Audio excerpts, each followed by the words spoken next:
Okay, it's the end of the session. I'm here. Why am I suddenly drawing a blank on their names? With Lucy and Mo, Montana.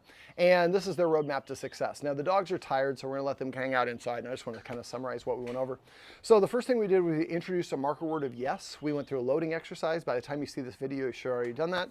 That's it. And basically what you want to do is just walk around your house, say yes, give your dog a treat, take a couple steps, yes, give him a treat, until when you say yes, the dog snaps and looks at you. So usually it's about 15 to 20 treats, about 6 different occasions for one dog. But some dogs might need a little bit more than less. Keep on doing it until when you say yes, they look at you. The next thing we went over was the boop exercise, the hand targeting, which your dogs already have. Now remember, you can use that combined with the positive interrupter. Now the positive interrupter is the boop, boop, boop, or beep, beep, beep, or puppy, puppy, puppy, whichever one of those sounds you want to use. So you need to also load that word. If you want to use the kiss, which is what you said during the session, treat. And it's a long smooch. It's not like, that doesn't work the same way. So treat, take a couple steps, treat.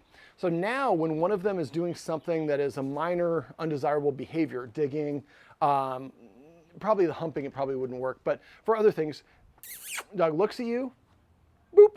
And then they come over, they touch the nose to your hand, you give them a treat, and then you give them something else to do.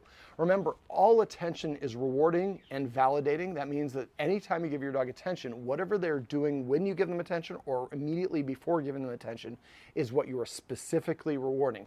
This is probably the #1 mistake that people make with their dogs, is they reward unwanted behaviors by saying bad dog or naughty dog or don't do that, and that makes them more likely to do it. So instead, what you want to do is make the positive interrupter, which is an interesting sound. They turn and look at you. When they're looking at you, you say boop, which if you've developed a strong enough boop cue, they run over and touch the nose to your hand. Then you give them something else to do. If you don't, they're going to go right back to do the other thing. All right, we also went over the importance of celebrating desired behaviors and what I call manners. Celebrating desired behaviors is just simply rewarding your dog when it does the things that you want without you asking them to do it. The dog sits, you say yes and pet them. They lay down, yes and pet them. They look you in the eyes, drop the ball, whatever it is. Manners is when we redirect them into doing something that we want when they're offering a undesired behavior. So the dog jumps up on you, you say sit. When the dog sits, you say yes and give it a treat. So you're channeling or redirect them into something appropriate. If they jump up and you say get down, you're giving them attention for the things you don't want. So I use watchwords to help people remember. So celebrate means I think you forgot to reward the dog for doing something that we want to reward it for. Manners means I think you're petting the dog and forgetting to ask the dog to do something desirable instead of rewarding them for jumping up, nudging you, barking, or whatever it is. So these are two sides of the same coin, but what we should see is the more that you celebrate, the dog starts offering those behaviors. Like I mentioned in our puppy class, a lot of puppies will come up and start sitting in front of people. If they don't start petting, they will resit and resit and reset, because in their mind, that's the way to ask for it. And the reason they do that is because it works. So tell each other in the house, celebrate, and then just say yes and pet the dog under the chin. You don't need to know what it is. But the idea is to be mindful. So if you see that Mo's over there, he's walking towards you, you know he's coming towards you. As soon as he gets up, takes a step, say come. He's already coming here anyways. So the cue needs to come before the word, before the action, and he arrives, you say yes and give him a pet. Now remember, when it comes to cues or teaching dogs, there's actually 4 components. There's the cue, or what we used to call the command word, such as sit, lay down, come. There's the action, such as sitting, laying down, or arriving at you. Then that's the second stage. The third step is the marker, telling the dog that is what I wanted you to do, saying yes. Then the fourth step is rewarding the dog.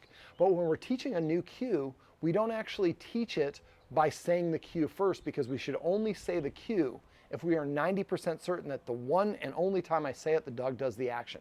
If not, we're going to lure them into the position, because all dogs learn through a gesture or a lure first. Then we can assign the cue. So out of those 4 components, we actually say the first one last. So we just motion, like I taught your dogs how to do the hurricane. So I touched the nose, treat to their nose, and I lured them around into a circle. As soon as they completed, I said yes and gave them the treat. We did that lure until it became easy to do that lure. Once that's the case, then you can assign the cue and say hurricane, touch the treat to their nose, lure them around, and then say yes, and then release the treat. Now for that one, I have a video for that one, so if you want a more detailed synopsis of how to teach the hurricane, which will stop the humping, please let me know. I'm happy to share that with you. But you shouldn't, the more you say it, the less you mean it. So get out of a habit of repeating cues. Instead, lure your dog multiple times until it becomes easy to lure. That's when you can start introducing the cue. But if you say it once, the dog doesn't do it, then just lure them. Now, one other thing that I do, I call it the magic rubber band. So if I'm the dog, I'm going to keep that treat up against my dog's lips if I'm trying to lure them into lay down or turn or whatever it is. But if I want to get the dog to turn this way and I lure like this and the dog stops tracking and the treat's over here, I go back. So imagine there's a rubber band attached to my lips. It's going to pull the dog in that direction. So you always want to keep the treat within an inch or so of their lips. If it goes too far away, probably not going to help. Also, if your dog stops eating a treat or stops paying attention, take notice. Is there something going on in my environment? Is the baby crying? Is the neighbor standing in the house doing a leaf blower? If those things are going on, it makes it too difficult for your dog to learn those skills. Now, should we help them practice till they can perform in that environment? Absolutely. But we do it very progressively. Most people don't do that. They teach the dog to sit and then they take it around a marching band and understand why it can't sit, don't understand.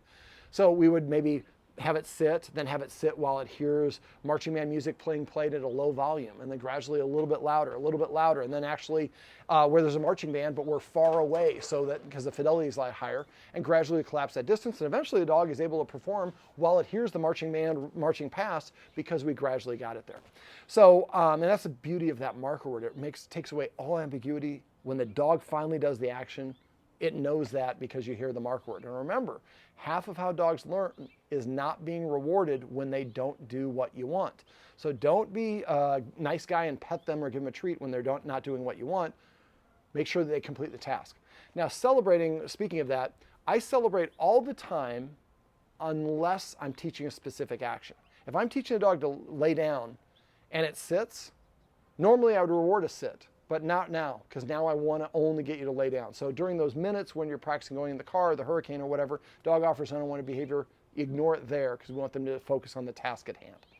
Okay, we also, let me see, we went over creative forms of exercise. If you want to get a snuffle mat for Mo, I would get the one that's the Runda, R-U-N-D-A. It's gray, it's rectangular in shape, and it's got these tassels. It's about 35 bucks, R-U-N-D-A. That is the one that I love.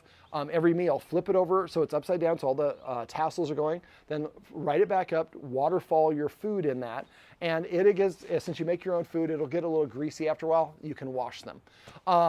So I would do that. That's like a short walk every time you feed him. The other one I showed you is the Omega Paw Tricky Treat Ball. Omega, like Alpha Omega. And you can get them on Amazon, get the large one. Now let them nudge it around. You'll have to get some just processed kibble food to put in there. Don't put wet food in there. It's hard to get out. And you might have to nudge it for them the first couple times, but after a while, when they nudge it, a couple pieces of kibble fall out, they lick it up. After a while, they're nudging around like they're a little soccer player. It's a nice way to keep them preoccupied. Now, the last couple pieces are hard to get out, so if you leave it down, the dogs will usually rip it open to see why it's not giving them any treat. So when it gets down to the last couple pieces, shake those last couple pieces out and put it up on a shelf so you can save it for the next meal. There are other treat dispensing puzzles. There's ones like Sir Bobble-Lot that kind of looks like a Weeble Wobble or like a giant fishing bobber that you can put food in. The Kong has one. There's a bunch of different ones. Just try to avoid the puzzles. We also went over Cookie in the Corner, which is the introduction of scent games. I'd like you to Google scent games, S-C-E-N-T, and find 3 or 4 different games where you can practice with your dog. These are nice ways to activate your dog's nose, for them to burn some energy without you having to get the exercise of going out and about yourself. And then let me see, for Mo, you might get him a doggy backpack, a harness that's got pockets on the sides. You can put bottles of water on. That makes the walk more efficient for him. You can play tug of war, fetch. The fetching machine that I showed you is called the go-dog-go.com. And it's about 160 bucks. The way I taught that is after I put it in there, it launched it. When the dog brought it back to me, I'd hold the treat over the bucket. And if they dropped it in there, then I would say yes and then give them the treat. If they dropped it anywhere else, they didn't get the treat. And I didn't say yes. After a while, the dog comes and puts it in there. And then when the dog once it's doing that pretty easily, then I would say bucket is the term that I use. You could say whatever word it is if you want to say bucket. So the dog's if this is the bucket and the dog is coming towards you, you say bucket, they drop it in, yes. and then you could pet them or reward them. But for a lot of dogs, what do you call it? The ball throwing itself becomes a reward. So you can do that, but it's a nice way. If you put it over here, it's a pretty consistent arc. It's a nice way for Mo to play fetch by himself. Let me see. If you're manually doing it, say fetch as you throw it, then quietly pull out a treat and hold it. When the dog comes over to you, just hold the treat up. And Mo was just dropping the ball right away. Say yes, pop the treat in his mouth, pick it up, tell him to sit. I like to make him sit before I throw it. Let me see, the car. We went over how to get Mo to go in the car. Again, really easily. We were using the high values, the Tricky Trainer treats. So just open the deal. If he won't go to the car, just put a treat on the floor halfway between him and the car. The first stage is just having him approach the car on his own free will. Don't say it multiple times, just drop a treat there. Then drop a treat a little bit closer. Eventually they were under the car and he was going to get them. Then I put a couple that one at a time on the ledge of the car and he came over and licked it up. Did that twice. Then I just would throw him in there. He started jumping in there. You're at the point now where you just say trunk and motion. He jumps in there. Yes, give him a treat, lure him out. Trunk, yes. Trunk, yes. And do that for like maybe 1 minute, 3 times a day for a week, and you'd probably be done with that. You say trunk, and he just jumps in there. Let me see. What else do we go over? I think that's pretty much it for the basic stuff. The other stuff we went over is the reactivity. Now, another little trick, the neighbor, the boxer down the street, record the audio of that dog barking when you guys are walking by. Have your neighbor record that for you and download it to your phone. And then play it at a low volume while Mo is eating his food. If he stops eating, it's too loud. You want to find a volume where he's aware of it, but he'll continue to eat and gradually increase the volume. And you might, since the neighbor, get 2 or 3 different recordings, different days, because dogs, when they bark in different cadences. And so this way we kind of get a little variety. And just keep on doing it until eventually it sounds like that dog is barking in your living room because you're playing it through your boom speaker, and he's just, whatever, I'm eating food. We're counter conditioning and desensitizing him. So then he hears that dog and he's going to look up at you like, you owe me some food, right? Now, for the exercises that we went out above, I'm going to let the video above kind of speak for itself, but a couple key points for that.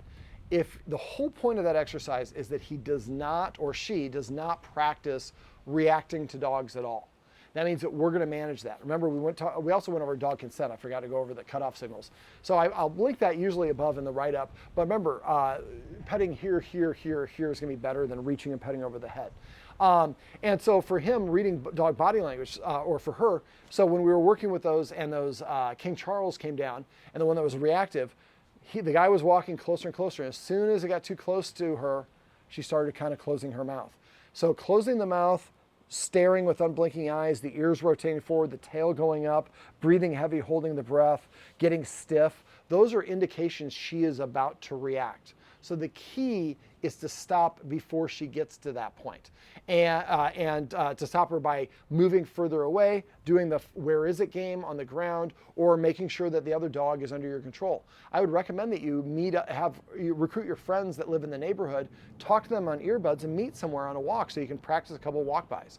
Now remember, this is pretty intense though, so you don't want to practice ad nauseum because it's very intense emotionally for the dog. So practice like 2 or 3 minutes, then have the other dog go away. You guys maybe walk around the block to a different location. The walk allows the dog to kind of catch her breath, give her some pets, and then we meet up another location, practice again for 2 or 3 minutes, walk around the block again, meet up a different location, 2 or 3 minutes, and then be done. So she's only working about 3 to 6 or 7 minutes of actual working time, but multiple times a day. So it's really, if you can try to do that 2 or 3 times a week, and do it independently of having Mo with you. You just really want to focus just on her. Now, remember, training's not linear, so you're going to have good and bad days. Now, if you have questions on that stuff, let me know. But again, if you do pass a dog and she does well, yes, give her a treat. She looks at a dog, yes, give her a treat. The goal is eventually she likes looking at dogs because it means that she's going to get a treat. Now, I'm trying to think. I think that's pretty much everything I talked about here in the session. But if there's anything else that I didn't cover here or that you wanted to ask me about, please message me and let me know. If I don't hear from you, I'm assuming everything's going great. As a client, I want you to be able to call or text me. I don't charge for that. If we do need to set up a follow-up session, we can, but I don't see any reason why you guys can't be able to get all the results you want with this one session. What I usually recommend is that you guys watch this video once a week until when you watch this video, there's nothing new in this video. You're celebrating, you're teaching manners, you're doing the consent thing, you're doing there's nothing new. If at that case, at point you still need some help, let me know, and I'm happy to come by and we'll do a 1-hour session focused on anything you need to work on. But I'm guessing you guys will be able to get it handled. You got pretty easy-go-lucky dogs. I know it doesn't seem like that way, they're being reactive, but trust me, I've seen a lot worse. All right, well, this is Mo's and I want to say Lisa. Lucy. I knew it wasn't Lisa. I knew it was an L word though. Mo and Lucy's roadmap to success. Yeah. This is Mo and Lucy's roadmap to success. As Lucy comes over here, she's like, how could you forget my name? Well, this is their roadmap to success. Remember, everything you do trains your dogs. Only sometimes you mean it. Thank you. You guys both came up at the end of the video.